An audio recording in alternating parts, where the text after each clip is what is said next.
Please remain standing for the national anthem of the independent state of Samoa and the inspection of the caravana.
O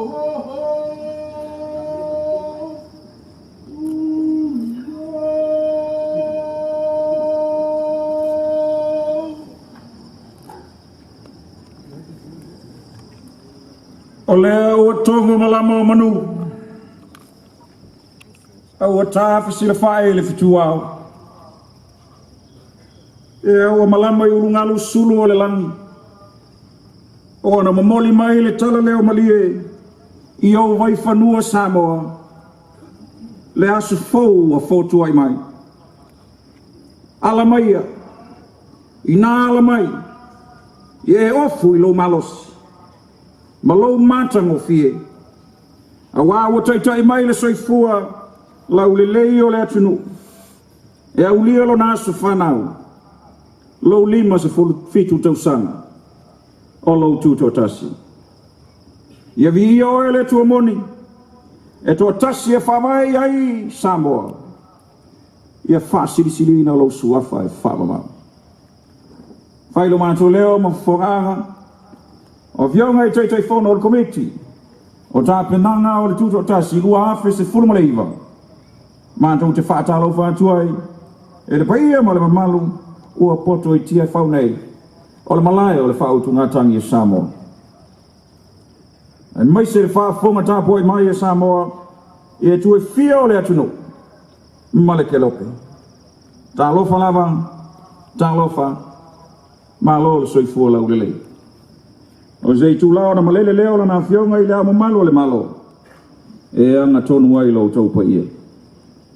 Ia sautia mai a afi mai matala mai ao. E le sauringa o le sisi nae o le tangawai. O le malo tuto tasi o Samoa.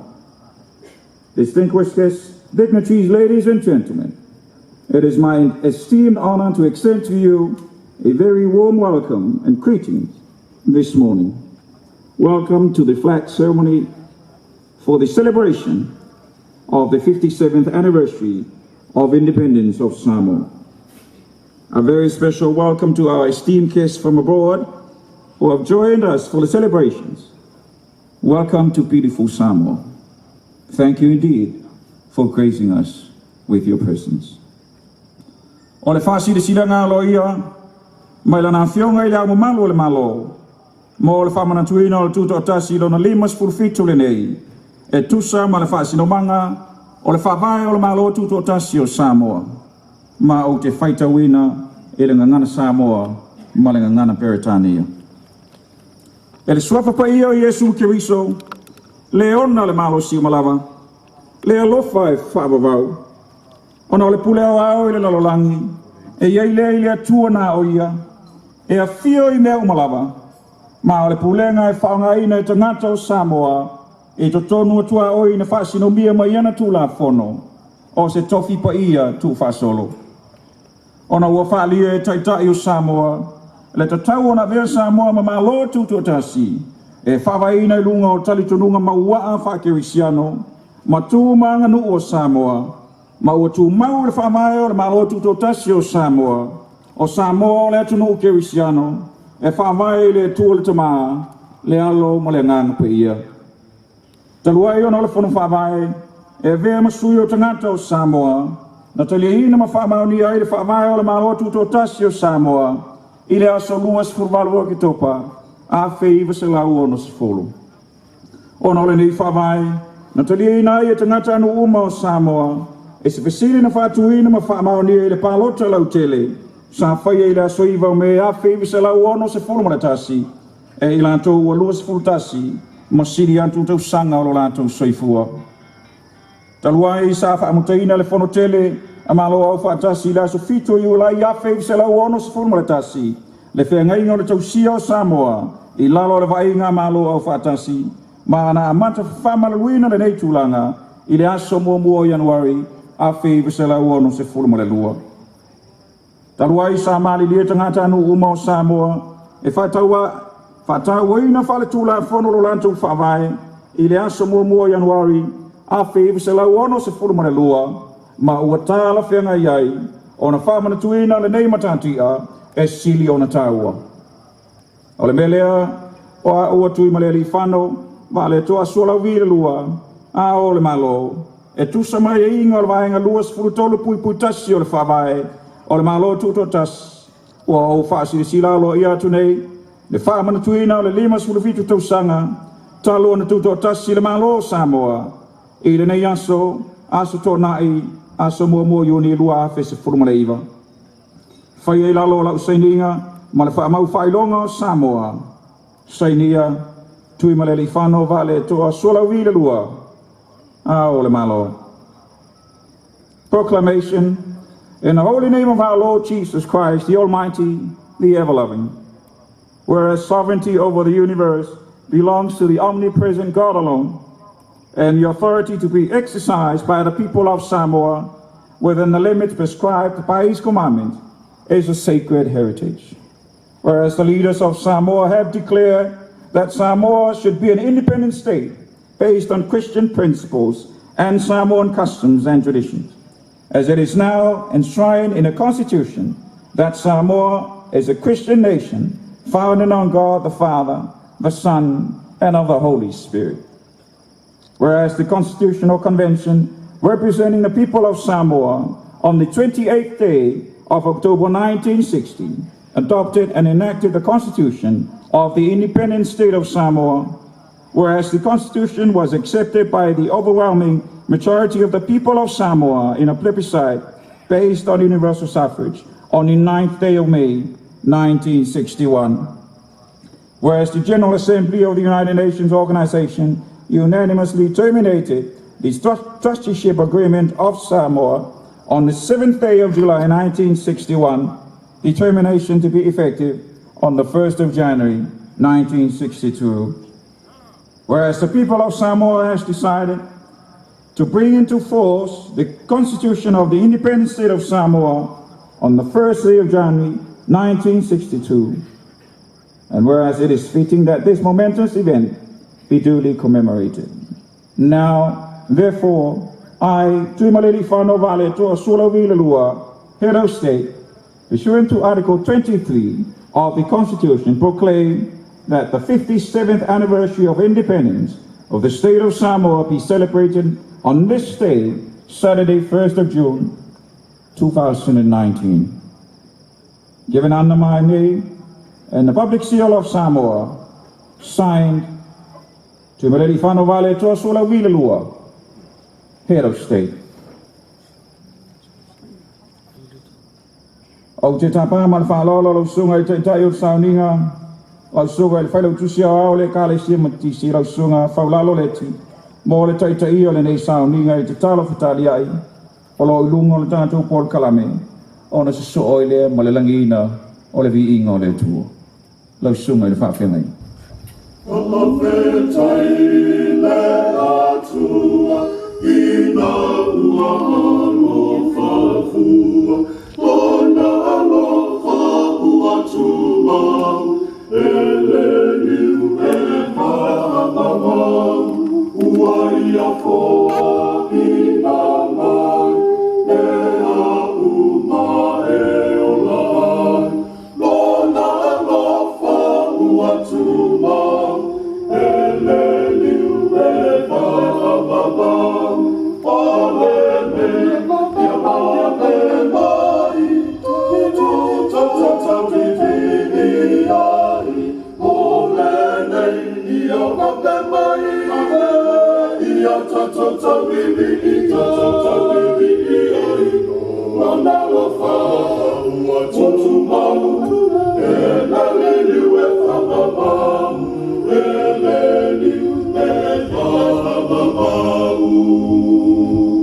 Ole a tātou te talo. Le tua lo whai, whawhitai I lau tau singa I le pō ua mawai, ai maise o lau mea lofa o le nei aso fau.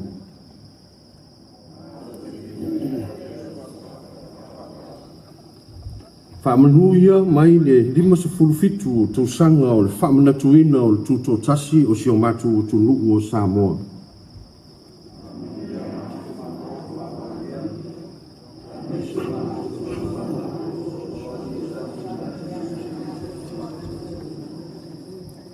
Whaamanuia te tai o si o matu o tunu, te tai o e kalesia, ai maise o tangata nu uma o Samoa.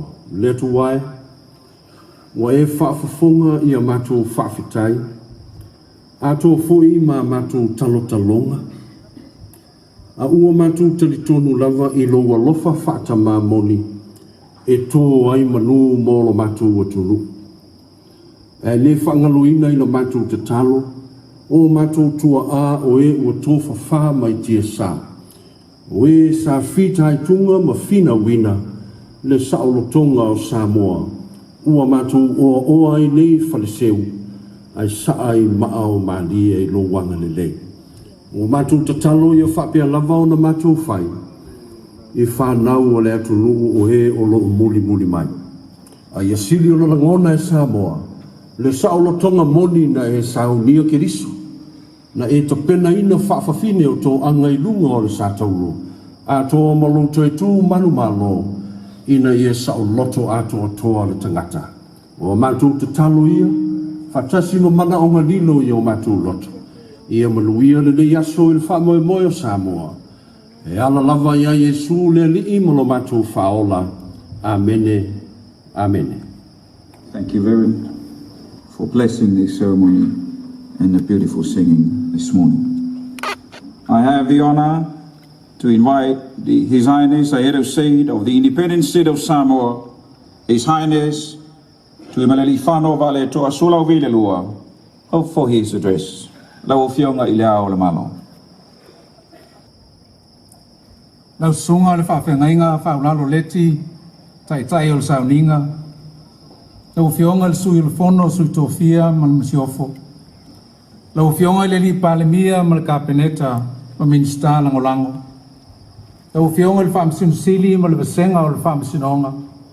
Lau fionga le fonga fetalai ma sui mamalu o le palemene. Whaurulunga o matanga aluenga ma pisinisi tu maoti. Sui o malo mai fafo. Lau fionga le li palemia o le malo tu valo. Right Honourable and Iles o Senes o Poanga, and your good lady. Lau fionga le Lieutenant Kovana o le malo America Samoa. Lau fionga le manu Leti maunga. Lau fionga le ulu o to elau. Honourable Kelihiano Kalolo and your good lady. Le paia lau whainga luenga le atua e so stafa o Samoa. Le paia o Samoa u poto i a inga matama. O tama ma a inga. Tu mua mapule i tu au mala taua. A inga i le tai ma le waa fonti. Sua ma le mai whanua. Fō mai tu langi. Sa ole ma le launiu sa lua. A fio whaatui ma toto. Ma upu i le manua tele. O logo matatupu matangai me sina le so. O le nei o tatu o oa i le malu tauifo ma le langi sisili o le atua o Sapaota. O tātou sangiola ma tawhili le tūtaia i le api le loo ma le maosao le atua fofoa. O tātou sapisapi ma o tātou le tāsa wai so linga pesitai mai e ngā malu o le atua silsiliesi. O ia o le atua o le ola, o tae le ngā maa ma tō papa iai le mālotu tō tasi o Samoa, a wā e wha mai i le atua Samoa. O le aso le nei ua whaia e le lii, i tātou oli ma fia iai. I le oso ai o le lao le nei aso fōu, i le whamana tuina ai o le 5 suma le fitu tau sanga o le tātou mālotu tō tasi. Wala ngā tatau ai o na tātou mua i awe le wha mua i le tua. O le vi inga ma le whane e tanga. O na olona tamawa a inga o lona alofa tu noa. Ma lona alofa muti vale i a Samoa. I le nei lava vai aso, sa tātou moli mawina ai le sainia ai lea e Samoa. O le whea ngainga ma le tātou atua lea e wha vai ai.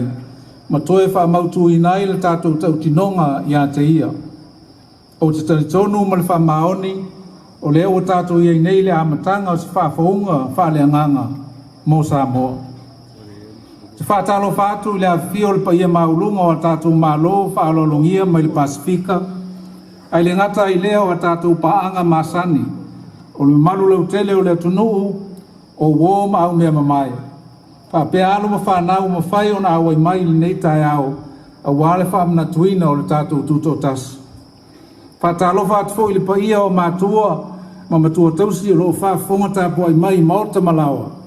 Ai le ngata i leo le pa ia maulunga o Samoa, o lo alala ma papa au i so stafa o le lolangi, o lo mawhai o na mai mua mai, i le neisa uninga mamalu, e ala i so ta inga te le vavave.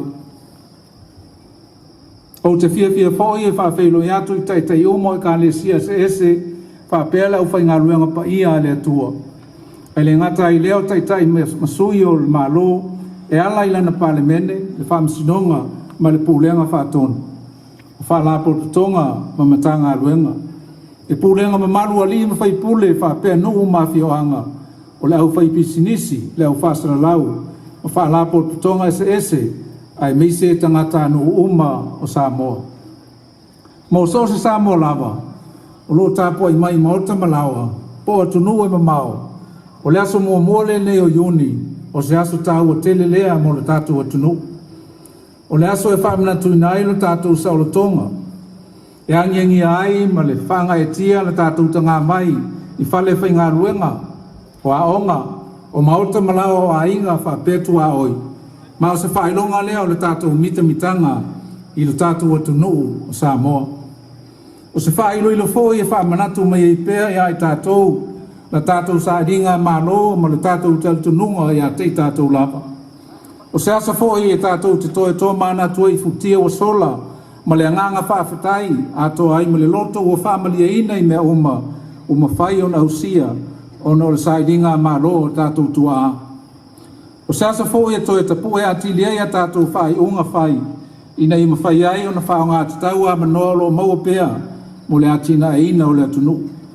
O awanoa e tātou te wha moe, i a tātou tupulanga te ravau e lātou te whao ngā ina, ma le tatau, e ala i la lātou, i la tātou langolong sua. E whaftai e fōi le tapau sili i le langi, o nao mesi te sili ma le tāua, sa mawhai o na ausia ina i tutonu le se furulua masina o tōna i nei.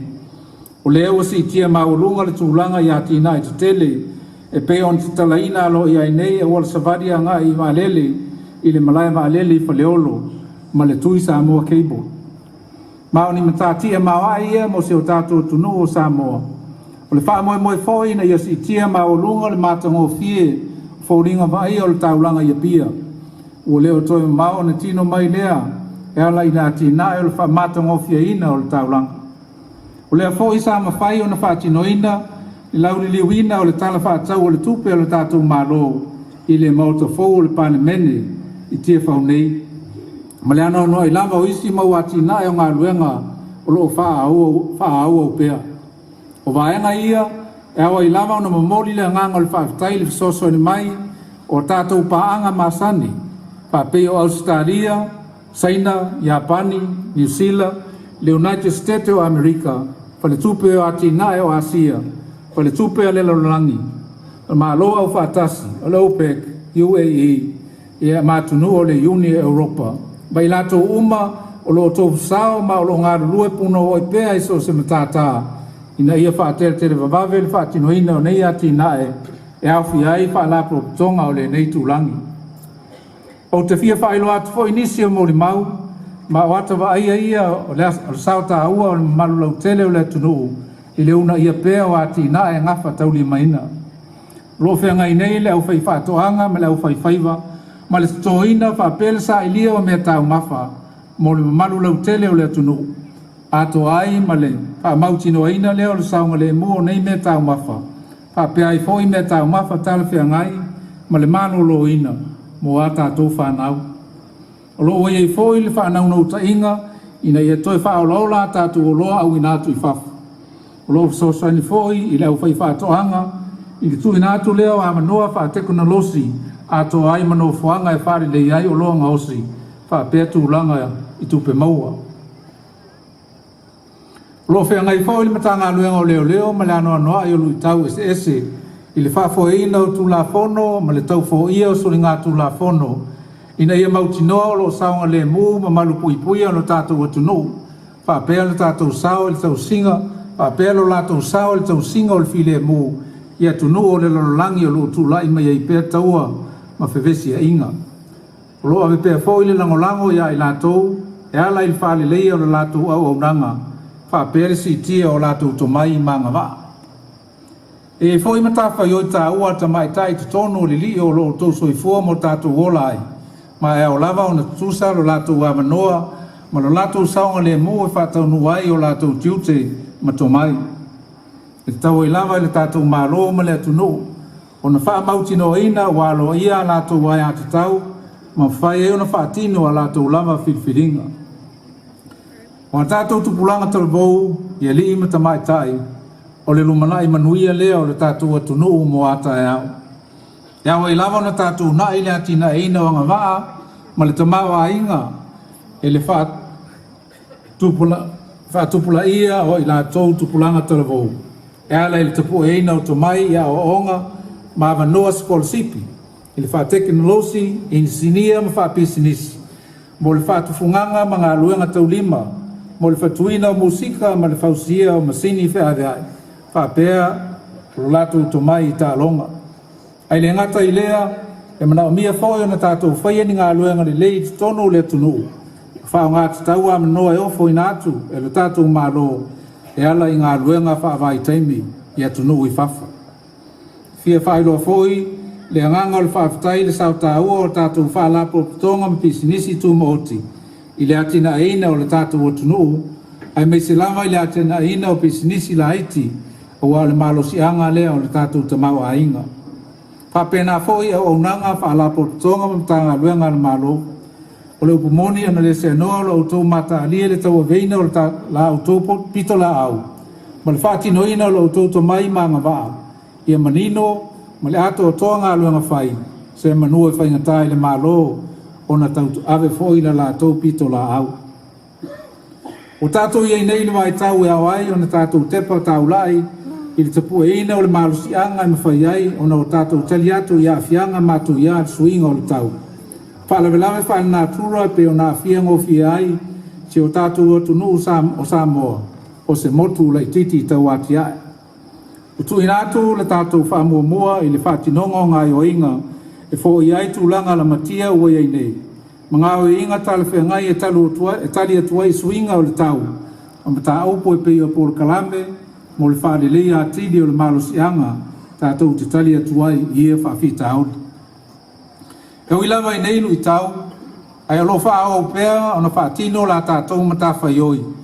E ala i leuna ia malosi ma le whaalau te leina o awala, e fō i ai nei whaafita auli, mo le nei tūlangi, ma le lalolangi atoa.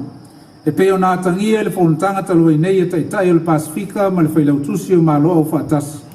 Lea sata wa fia i fiti, le o ngā tutonu o le masina o mei. O le tātou tali maloa i tā longa o le Pasifika i le masina o soa i nei. Whonutanga e tolu wha minsta le awha muli o le nei tausanga, lua awhes furuma le iwa. Ai mei se ai o le wha mauni e talua i nei, o le saini ai o le whengai o le post-cotton U, ACPEU, ia pia le tausanga fōu. Whaataita inga ia o le tātou sauta ua e ala i le tātou awai, i whonutanga ma whaatano noanga whai tūlangi. Nei ai mei se ai o le lalolangi atoa. E peo na tā ua le fionga paia le atua i le tusi o teu tenonome ma tā upo e lua surum le valu. O se atunu e matau i le atua e usi ustai ma whaalongo i ana polo inga. O le amatua whaamanuia ina le ai ma le nuu. Ma fuafua i o lona lau i le ele o le a whaatele ina. Awa o le atatala ina i le atua le langi. O le whale te uoloa o lona manuia. Ma ua ino ifo uwanga i lunga o lona lau i le ele i ona vai tau. Ma whaamanuia ina inga luenga uma. Au no tangata anu. Samoa e wilava ina ese o tātou manatu ma tali tununga, a se o tātou mai a whaatasi ma le loto ngatasi. Whaawau o na wholwholatu le sisi ese ma le pule awao le atua, a mese o le whaakevisiano o le whaawai papa lea o le tātou atunu. O le tātou malua papa fo ile manui ai le lumanai o Samoa. I tau ia ina ia tala i le atua pupuni o le langi, a e wha ifo whaua o na manuia i lunga o Samoa atoa, ai mese o lana whainga malo.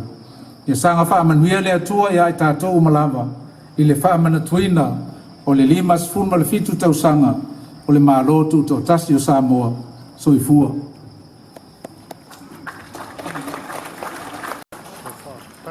This is the day that the Lord hath made. We will rejoice and be glad in it. It is fitting that in the sunrise of this day of commemoration of 57 years of independence, we give praise and thanksgiving first and foremost to God Almighty for His abundant grace, mercy and blessings upon Samoa. This week at All Pacific Arise Forum, we witnessed and lauded the signing by Samoa of the covenant with God upon which it is founded, reaffirming our recommitment to Him. I sincerely believe we are at the cusp of a spiritual revival for Samoa. Let me welcome our special invited guests from around our blue Pacific continent, our development partners, communities, friends, and our children who have joined the celebrations this morning. We also welcome the elderly and infirm who are tuning in from their homes around the country, and of course our diaspora all over the world watching this ceremony online. It is also my pleasure to greet and thank the leaders of the various religious denominations and the clergy, the leaders and members of the government through the parliament, the judiciary and the executive, and your respective ministries, the traditional chiefs and orators, and your village communities, the business community, the media, and the various service organizations, and all the people of Samoa. For every Samoan, whether living at home or anywhere else in the world, June the 1st is sacred. It is a celebration of our sovereignty. We fly our flag with joy and enthusiasm in workplaces, schools, homes, and neighborhoods, as it is a symbol of our national pride. It is a constant reminder of our striving and our self-belief.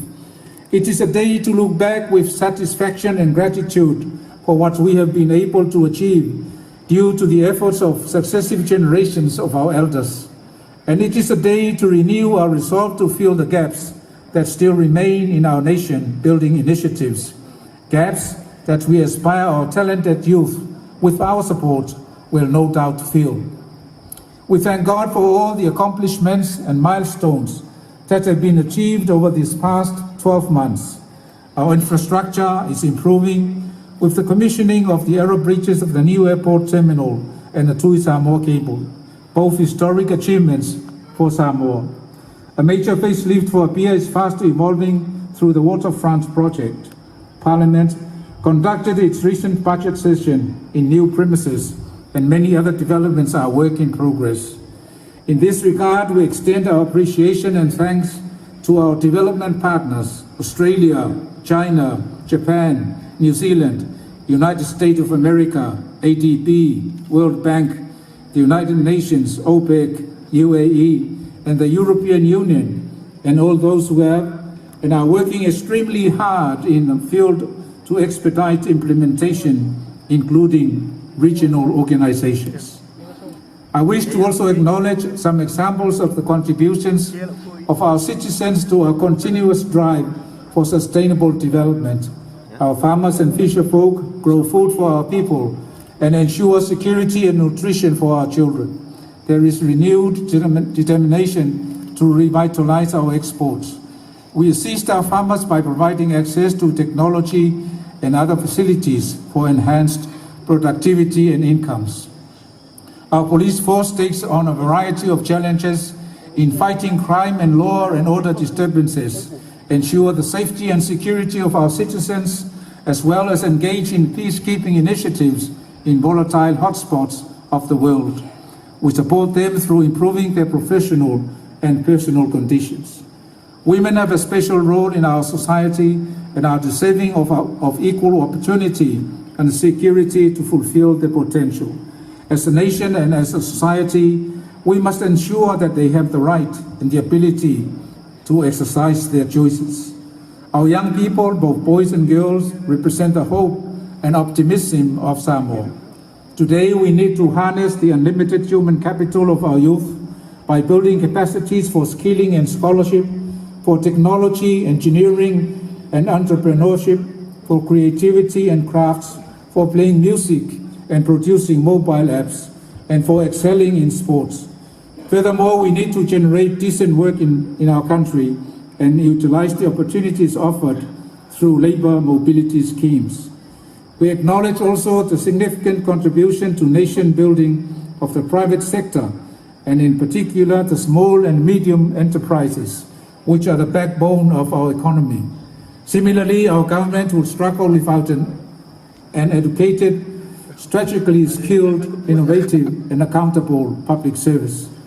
We are at a juncture where we need to focus on building our resilience so we can address the impact of climate change, other externalities, and natural disasters, given our vulnerabilities as a small island developing state. We have given priority to the implementation of actions to address identified risks and climate change adaptation actions beyond business as usual programs, as well as enhance our adaptive capacity. Despite the challenges, we have continued to play our role in encouraging and promoting collective solutions for our region, even at the global level, as reflected in the recent United Nations Secretary-General Pacific Leaders Meeting in Fiji in mid-May.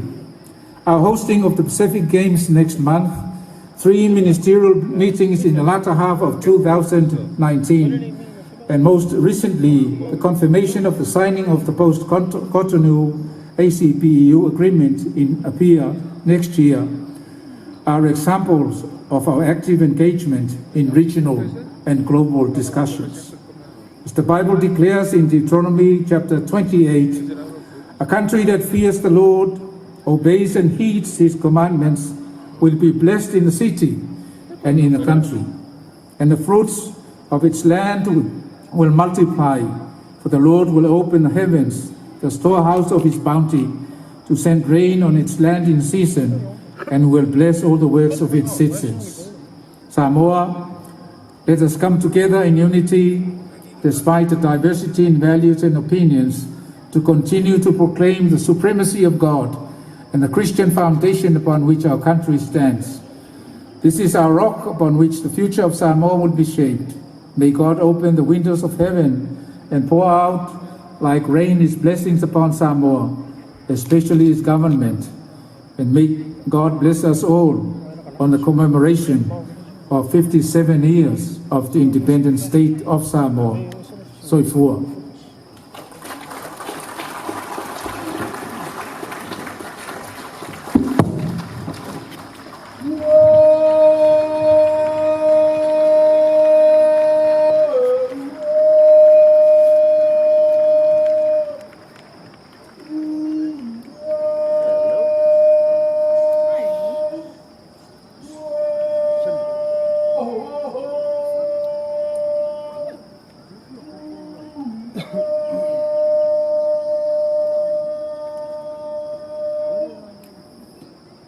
Paftai atu leo whionga leo malo mo le maleleng. O le sisi na e o le tanga vai o le malo tuto tasi o Samoa. O le whailonga o lo sa o le tonga Samoa. Ma le pulenga o fo ina mai e le tua e whafo i ai lo malo tuto tasi o lo tofi. O te tapai ma le whailolo lo whionga e sui o le fono sui tofia. Lo whionga le Mamea Ropati Mualia. Mo le sisi na e o le tanga vai. O le malo tuto tasi o Samoa.